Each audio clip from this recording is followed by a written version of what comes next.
Trakay yon chrétien pendant voyage li. Chapitre 19. Voyageur yo rencontré encore ak nèg sot. Depuis nèg sot te rencontré yo a, li pas jam kite yo encore. C'est pour ça, tout temps y ap marché, y ap causé ak li. Chrétien, pour qui ça ou rete derrière comme ça? Vin joindre nous non. Nèg sot. Moi plutôt marcher pour compte moi. Chrétien. Bon, dans qui condition ou y a causé bon Dieu? Nèg sot. Moi gen bon sentiment, moi pas jamais fait mon mal et puis me fait tout ça bon Dieu dit pour me faire. Chrétien. Mais ça parole la dit ou. Nan point yon la de yo ka fait ça qui bien, pas même yon seul. Yo rele ou nèg sot. Gen le ou pote nan ou parce que moi ouais ou pas connaît rien sur justice Jésus-Christ ak délivrance ou dans la foi. Nèg sot. Ou pas jamais rive fèm kouem c'est yon mauvais monde. C'est pas même gens ak ou m'koué. Mais j'en crois à bon tout. Chrétien. Pas que monde qui capable connaître Jésus-Christ si bon Dieu pas bal révélation. L'ouvrir ou souhaite péché ou et puis courir venir joindre Jésus-Christ. Justice li capable retirer ou en bas condamnation. Nèg sot. Si vous continuez comme ça, ou ka fouille, moi pas suivre. Si vous voulez prendre devant, quittez me rete derrière toujours. Les voyageurs yo sorti côté yo relé bon janvan, yo rivé dans côté ville ciel la hier.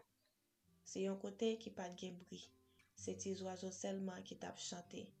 Côté où voyager ou c'est fleur ou ouais. Soleil t'éclairé nuit kojo.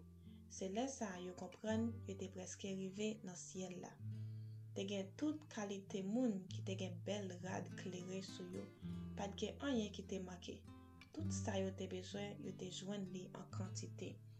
Là yo commencé approcher côté ville là, yo ouais toute caillou te faite avec des belles roches qui gen pile valet. Reste yo même te tout en l'or.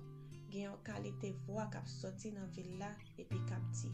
Mel pral paraître dans puissance pour bay moun li yo récompense. Tout temps y approché, y a traversé yon qualité belle jardin légumes ak raisin. Chrétien m'a de yon homme qui t'a surveillé. Pour qui moun jardin sa aye? Li répond. C'est pour wa yo ye. Li plantel pour sa joindre et puis pour sa bay voyageur yo. Nom là qui t'a veillé jardin yo même mène yo nan mi-temps jardin et puis le bay yo manger toute qualité fruit qui te gagné. Après ça, li montre yo côté wa remè vin promener. Li dit comme ça, yo maître était prend yon petit pause. Pendant nan rêve là, mon ouais, kou yo levé, yo continue marcher. Mais reflet soleil là te bay sou ville là te empêché yo marcher parce que yo pas capable d'ouvrir chez yo. Pendant y a démêlé yo marcher comme ça, yo rencontré des moun. Rad sou yo te tout en l'or. Figi yo même te clairé tant kou soleil là. Là yo ouais voyager yo dit yo, est-ce que c'est dans ville ciel là nous voulons aller? Gen des mauvais pas qui rete nous pour nous arriver. C'est comme ça yo mène voyager yo jok yon côté qui mette yo face pour face ak porte ciel là. Mais pour yo t'arriver dans porte là, te gen yon gros la rivière pour traverser. Pas de gen ni pont ni bac et puis de l'eau a te fond. Les chrétiens ak espérance ou ça, yo saisi et puis yo commencé trembler. Des messieurs yo même qui te mène yo vin devant rivière dit yo comme ça. Pas gen l'autre côté pour nous passer. Si c'est pas ça, nous pas capable d'entrer dans porte là. Les voyageurs autant de ça, yo tout de pas fait ni deux ni trois parce que yo entré dans de l'eau. Mais tout temps y a entré, de l'eau a vin pi fond. Les chrétiens ouais, c'est tout bon la perdu pied, li dit comme ça. Même a coulé oui, de l'eau a couvri tête moi. Espérance répond li. Prends courage mon cher, puis me fin joindre fond.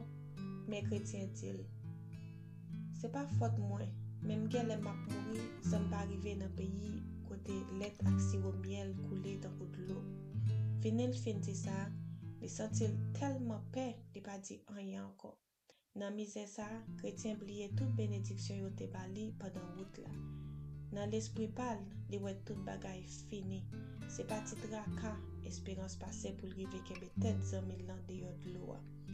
C'est yon seul bagay qui te bal yon ti espoir. C'est les amis antil. Jésus-Christ a sauvé nous. Bon Dieu fait laisse ça, yo vin sorti fond de l'eau ferme en bas pied yo.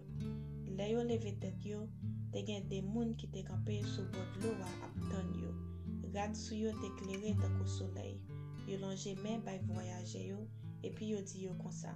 Met la voye nou vin ede nou sorti nan lo